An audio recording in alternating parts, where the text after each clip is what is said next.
Do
you know how to do it, Faiz?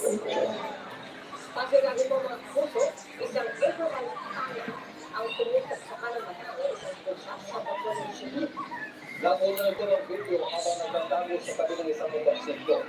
Halos hindi na ito makagala. Kasi gano'n nga napagpunta ng pusa kaya ngayon, wala na siya na-register sa lugar, taga-barangay, animal welfare actor para maipagamo.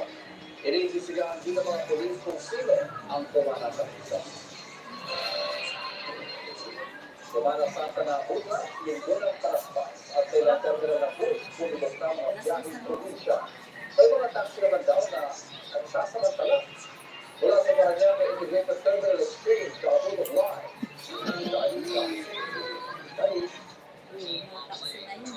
Iban, marami na yung mga pasahero dito sa Pintex. Sa ticket mo, Yes, Tiran. hindi nawawala yung pila din ng pasahero din ang kasalampak na sa salin. Stranded na rin yung mga pasahero dito dahil fully booked na ang ilang biyahe pa Bicol. Meron pa kami ilang pasahero. Hirap kayo magbiyahe. Lahat uwi. Pedicure and manicure. I'm done here.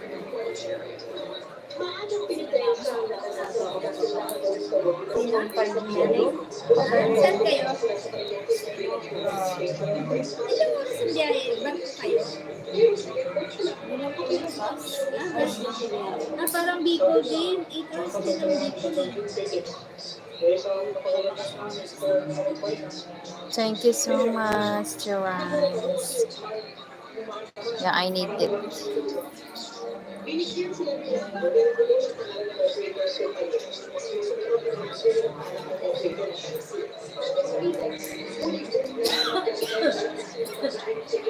Umabot sa 165,000 ang pasahero dito sa Pitex. Sumubok sila sa mga restaurant sa kasi pero puno ang iyo. Sinubukan ng pagkakas ng pagkamalis ng pasahero. Ay nakakapagpunan ng pasahero. Terminal, Tulong, and Natin. Sabi na, nakikita namin po sa pasahero. Hindi naman tulong sa mga natin. Hindi sinubukan namin po. Nakasin naman sila ng ticket sa pagbalik nila sa Pitex kanina kumapit. Nasa ang pamalang Pitex ang Hello, Cherry. Posible na makakuha sila ng 2 milyon ng mga pasahero sa Pitex sa Easter Sunday. Kaya may pulang seguridad dito sa terminal. Inaasahan natin ito ng tumulong mas lagi sa hanggang may pagbabago ng Ortia and then papalili ng movement ay ang movement. May kasama kayo na lang ng pagkakabes sa Barrio Movement, yung ating namin pasahero. Inaasahan din ang mga infrastructure corporation na nilalaman ng Tambante. ay mas mataas Say, na 2% ng mga pasahero kung para sa pasahero. Kasi yun. Nagkakaroon na rin ang company ng Umaagam na ngayon yun na pasahero sa araw. Maluwag pa rin kami ang mga sa Bicol. Inaasahan ng bukas pa magsisulit dumami ang mga tao sa pantay. Yeah. After how many years? Now only again, Cherry. The parlor. Because of Alan. Thank you, Sir Alan, for the sponsor.